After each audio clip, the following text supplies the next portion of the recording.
KGF సినిమాతో మంచి గుర్తింపు అయితే తెచ్చుకున్నాడు హీరో యష్. దాని తర్వాత కేజీఎఫ్ 2 సినిమాతో పాన్ ఇండియా స్టార్ అయితే అయిపోయాడు. సినిమా 1000 కోట్లకు పైగా వసూలు చేసింది.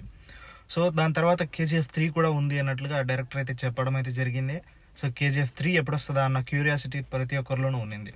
సో కేజీఎఫ్ 2 సినిమా తర్వాత హీరో యష్ ఏ సినిమాని అనౌన్స్ చేయలేదు. ఆల్మోస్ట్ 1.5 year టైం తీసుకొని సో రీసెంట్గా టాక్సిక్ అనే సినిమా టైటిల్ అనౌన్స్మెంట్ అయితే చేయడం అయితే జరిగింది. లేడీ డైరెక్టర్తో సినిమా అయితే చేయబోతున్నాడు అనమాట హీరో యష్.